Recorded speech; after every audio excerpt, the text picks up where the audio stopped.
Bessent Admite, Estratégia de Bloqueio do Dólar Gera Inflação no Irã e Provoca Protestos nas Ruas. Walked away from it. So speaking of something else we walked away from in the Biden administration was actually being tough on Iran when it came to sanctions. I appreciate the maximum pressure strategy that President Trump has gone back to. I'd like to ask you, what more can we be doing as we see us place pressure on the Ayatollah, who is no friend of the United States of America, and as we see what he is doing to the citizens of his own country and the streets, what more can we be doing to make sure that we are placing the pressure that we need to on the greatest state sponsor of terrorism, and that is the Ayatollah and Iran? Well, what we can do at Treasury, and what we have done is created a dollar shortage in the country. At a speech at the Economic Club of New York in March, I outlined the strategy. It came to a swift and I would say grand culmination in December when one of the largest banks in Iran went under. There was a run on the bank. The central bank had to print money. The Iranian currency went into free fall. Inflation exploded. And hence, we have seen the Iranian people out on the street. We will continue monitoring all the partners, all the Iranian partners. The good news, Senator, is that we have seen, and we can see it with our FinCEN, we have seen the Iranian leadership wiring money out of the country like crazy. So the rats are leaving the ship, and that is a good sign that they know the end may be near. I want to switch quickly to regulatory tailoring. It is obviously my belief that proper tailoring actually ensures that supervision is grounded in economic reality rather than subject ideology. Can you speak a little bit to the work that you and EFSOC agencies are doing to more properly calibrate our regulatory framework, whether it's capital rules or stress testing or even adjusting to outdated thresholds? Again, we are looking at all the thresholds. One thing that happened, too big to fail became too small to succeed, as Senator Hagerty said, and we don't want to see more of our small banks go under. What we want to see before the great financial crisis and this excessive regulation on the system was we would see about 50 new banks formed every year, by definitionally small banks, and we need to get back to doing that. We need to get back to small banks. I was talking to a community banker, 17 employees, 3 compliance people. And last, I've got 30 seconds, but there have been claims made by the other side of the aisle, even tweets put out. I can provide that for you if you need that. But some pretty serious accusations, and saying, we have a tweet actually from the ranking member that says, and I want you to be able to correct the record if this is true, but essentially claims that the IRS has gutted enforcement and dismantled the DOJ or forced tax fraud investigators to actually stop doing their job. Does that have any legitimacy at all? Because I think that gives us all concern if that's the truth. Complete sophistry. We've identified $10 billion in tax crimes, up 15% from 2024, $4.5 billion tax fraud, up 110% from last year. Thank you. Thank you. Senator Warnock.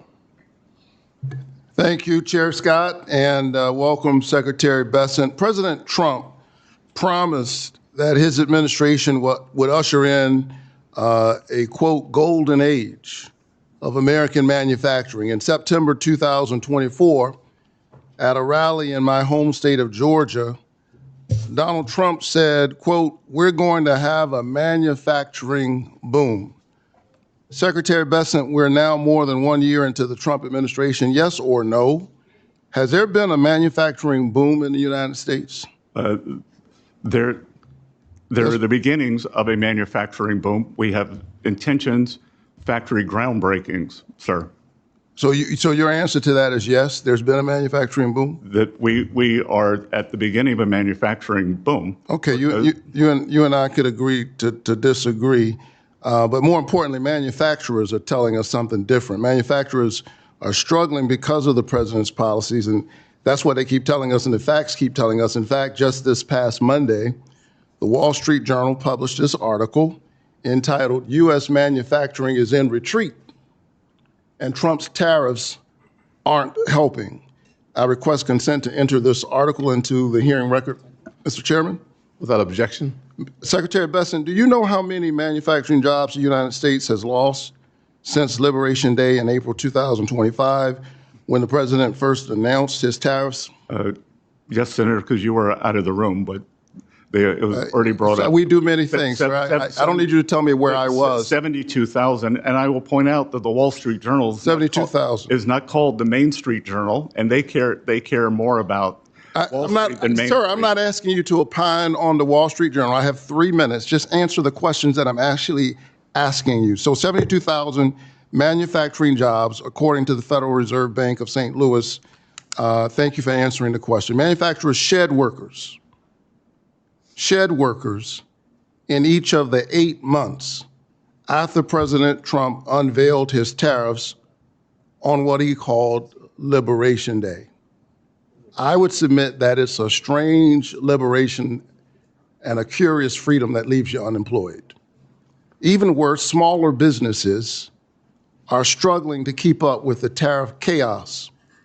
Big manufacturers may have the resources to shift suppliers. And I need you to understand the spirit of my questions. I spend a lot of time talking to the people in Georgia who've given me the great honor of representing them in the United States Senate. And so this is about them, and especially our small businesses. They don't have the ear of the president. They don't have access to Mar-a-Lago.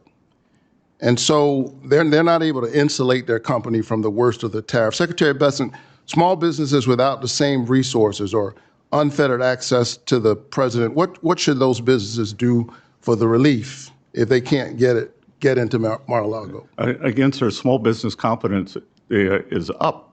And we are seeing that the one big beautiful bill gives the full expensing for equipment, factories, and ag structures.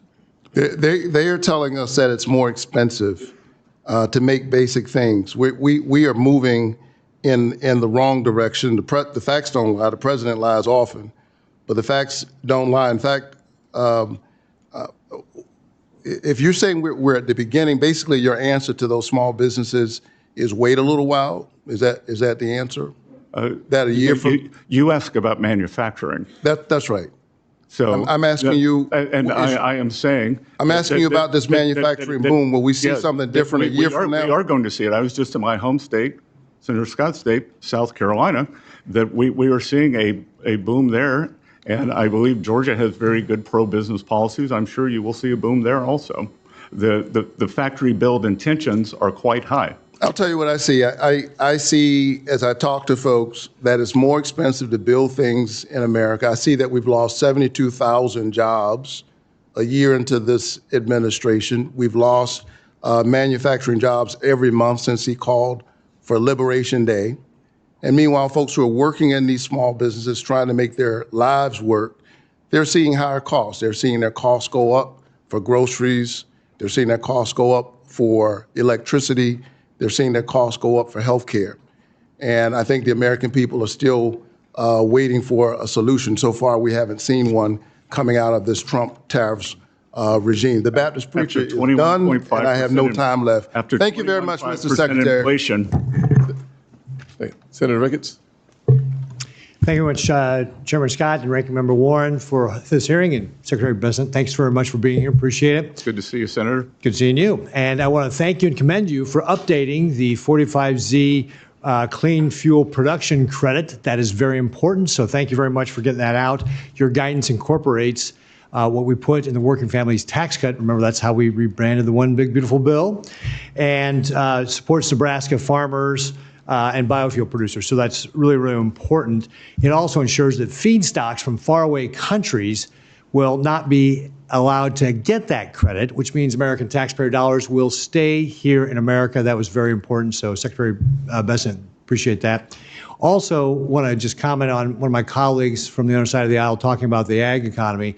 I would note that under the Biden administration, we had 4 years in a row of agricultural trade deficits because the Biden administration was the first administration, going back to Jimmy Carter, not to sign a major trade deal.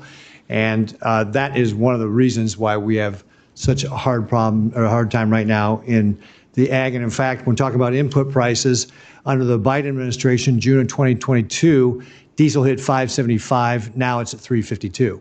So again, we need to address the issues to help our farm economy out. But a lot of the seeds of this was started in the Biden administration. I also want to thank you for presenting FSOC's 2025 annual report. In that, one of the things that perhaps you already touched upon, and if I'm repeating myself, please forgive me, or repeating what's happening, forgive me, but the Biden administration, under the Biden administration, then Secretary Yellen, actually undid all the good work of the Trump administration in 2019's FSOC when they changed the activity-based designation guidance. Yellen replaced it with her own guidance that was turning a last resort safeguard into a tool that could be weaponized and stifle innovation and restrict access to capital that would grow our economy. A little over 2 years ago, I sent a letter to then Secretary Yellen about how the 2023 entity-based designation guidance was misguided, lacked evidentiary support, and increased the likelihood of market distortions. Secretary Bessent, do you agree with the characterizations of the 2023 guidance that could do all these things, could cause market distortions? I believe in the activity-based guidance, and we are moving back to that, Senator.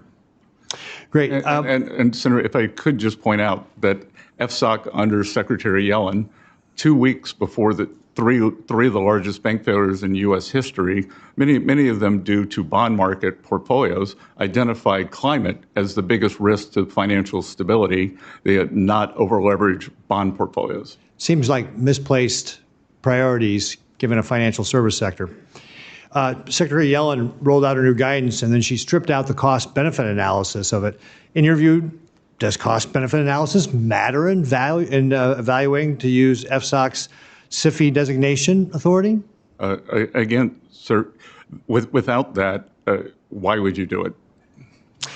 What is your view on the activity-based designation approach that was developed through the transparent and methodical process done in 2019? We are readopting it, and we believe it is fulsome, robust, and smart-minded. Great. Thank you very much, Secretary. Thanks to President Trump's leadership and your steady hand at the Department of Treasury, the United States economy is doing very well. I think the GDP growth in the last quarter, third quarter, was 4.4% annualized in 2025. Labor markets remain resilient. The unemployment rate is 1.2% below historical average. Inflation is down from the highs of the 40-year high Biden administration, decreasing some 70% from the peak in the Biden administration. American markets are strong. We saw the largest tax cut in history signed into law, allowing us to avoid a $4.2 trillion tax increase. We've got no tax on tips, no tax on overtime. 88% of seniors will not pay federal income tax. The average refund is supposed to be $1,000 higher this year. And the average Nebraska family will avoid a $2,400 tax increase. Yet, despite all this progress, we're seeing consumer confidence is not really rebounding the way that the economy seems to be. In your opinion, what more can we in the Senate be doing with regard to consumer confidence and making, obviously we had 40-year high inflation under the Biden administration, but what more can we be doing in the Senate to be able to help out with confidence of consumers? Other than telling consumers to turn off MSNBC, a large part of it is a survey problem where Democrats vote very low, Republicans are more realistic, and then we end up what we're seeing. Senator. Este site pode ajudar você a melhorar sua leitura e compreensão auditiva em inglês.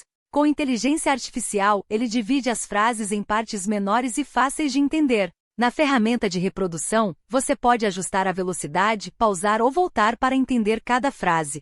O site oferece tradução para 20 idiomas, facilitando o aprendizado. É só digitar inglés.com no navegador e experimentar.